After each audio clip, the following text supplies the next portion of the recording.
How's it, everyone? Welcome to another episode of Novels of the Heart. I'm Julian, and today I want to talk about something that affects those of us in our society that are playing the dating game.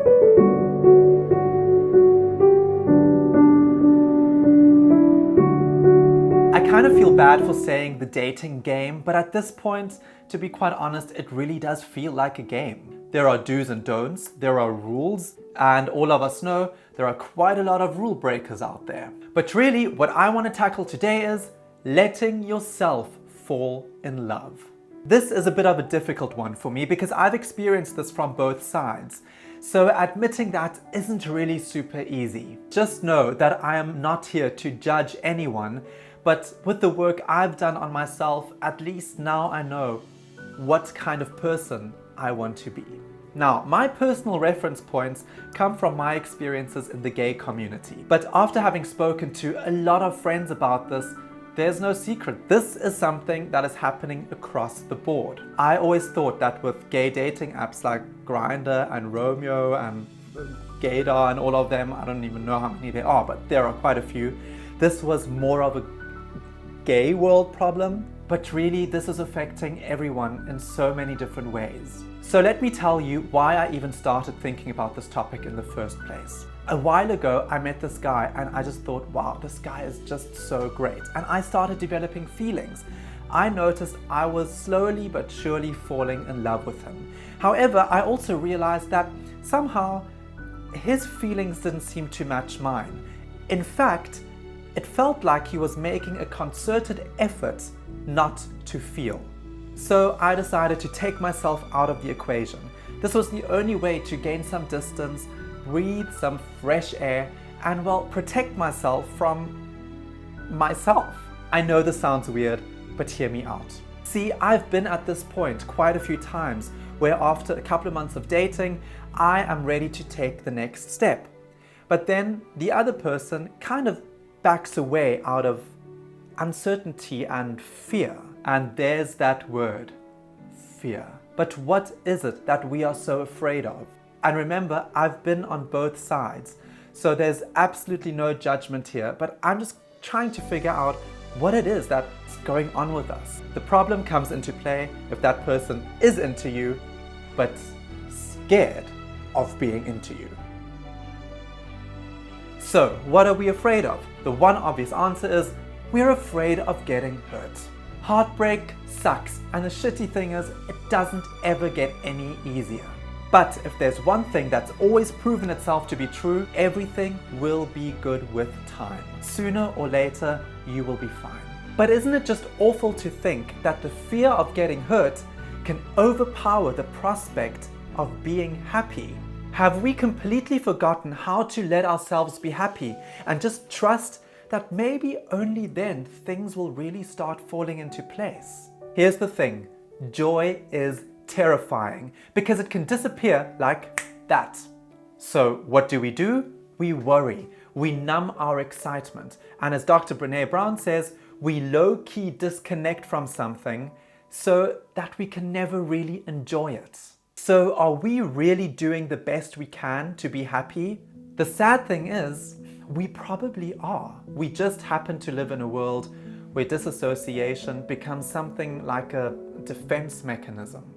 Okay, before I digress, how does all of this tie into falling in love? Well, to be able to do so, you need to be brave and you need to know that the risk of getting hurt is nothing compared to the joy you could possibly feel. Some of us create this pseudo pressure on the whole situation, expecting that everything should be perfect from the beginning. You know, fireworks, explosions, butterflies all day long, and wide open calendars so that you can see each other all the time. I'm not saying that these things shouldn't happen and that they don't ever do. It's just not normal. In the best cases, these things do require time and effort. But you have to be willing to give both. Speaking of the perfect beginning, this brings me to my next point, perfection. Now, perfection can take many forms. We live in a culture in which, as I like to call it, the grass is always greener on Grindr or Tinder. What I mean by that is that I've observed something developing in our society. This whole thing of not entirely committing to someone because there might be something better out there. So while I'm kind of developing a relationship with someone whom I'm also kind of into, I'm keeping my options open by, staying online and chatting with other people just in case something better comes along. Bye, Felicia. Not worth my time and definitely not worth my loving. This is something I have seen so many times happen to me, happen to my friends, and it just makes me wonder how tiring it must be to constantly strive for perfection. And guys, looking for perfection is nothing more than looking for something that is going to disguise who you really are. In fact, that is what perfection is. It is the fear of having people see who you really are. And I know this, I've struggled with this for such a long time. When a guy would say to me, Julian, I love everything about you. It was so difficult for me to believe that. And I ended up chasing completely wrong guys for me and totally ignored those guys who thought the sun shines out of my ass. And while that doesn't mean that I should be jumping into relationships with those guys, maybe it would be interesting for me to know to surround myself with people who do recognize my value. So, in striving for perfection, you might feel that you are not good enough, not thin enough, not smart enough, not successful enough, not certain enough, not perfect enough. The fear of opening up and being vulnerable to others makes us chase those who will take us further and further and further away from who we really are. Perfectionism, instead of protecting us from being hurt, it is protecting us from being seen. That's a little bit more Brene and Oprah. And in all of that lies something that I've mentioned before: comparison. Thoughts arise like, it was so much easier that time. I didn't feel the fireworks like I did with him. Oh, but the butterflies aren't there like I felt with her. Yeah, but excuse me, where are those people now? We have created a culture that compares us, and comparing ourselves to others discourages us. As long as you are comparing yourself to others, you will not feel good about your life. And I think it's totally fine to say, look, this thing with us, it's not working for me. I'm sorry.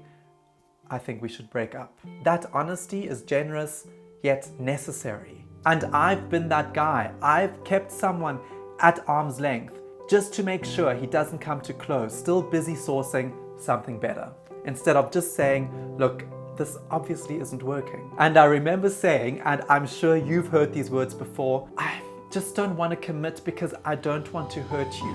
Well, first of all, bullshit, because this is already hurting me. Secondly, now looking back at it, I wasn't scared of hurting someone. I didn't want to take the responsibility of making a choice and sticking to it, which would result in hurting someone else's feelings, which would make me, in turn, look like an ass. Totally selfish and totally arrogant. I get it now. Comparing people and comparing relationships, we tend to hold on to a very narrow standard instead of acknowledging someone for their unique gifts and contributions. And let me tell you something, the freedom you think you have is worth nothing if you are not open for failure. Failure nurtures us if we let it. Failure makes us grow if we allow ourselves to grow. In order to love, we need to not be selfish. And it seems like more and more people are not willing to let go of their self-interest. So my message to you is, if you are afraid of falling in love because you're afraid of getting hurt, or you are afraid of not being perfect, snap out of it. Dare to love. Let yourself soften into loving someone, into caring for someone. Don't concentrate on the fear of getting your heart broken. Concentrate on the joy you could feel. And as my mom always said, it's better to love and love and love again, rather than walk through life on eggshells.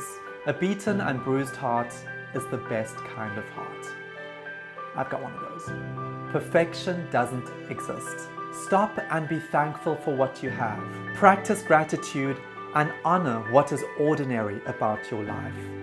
And remember, when we love, we always strive to become better than we are. Thanks for joining me today. I hope you were able to take something away from this. If you've got any comments or any stories you want to share, please do so. Thanks also for all your positive feedback. I'm very, very happy that you are listening and that you are going into conversation with me. That's really wonderful. Don't forget to hit the like button and subscribe to my channel. My name is Julian. This is Novels of the Heart. Peace.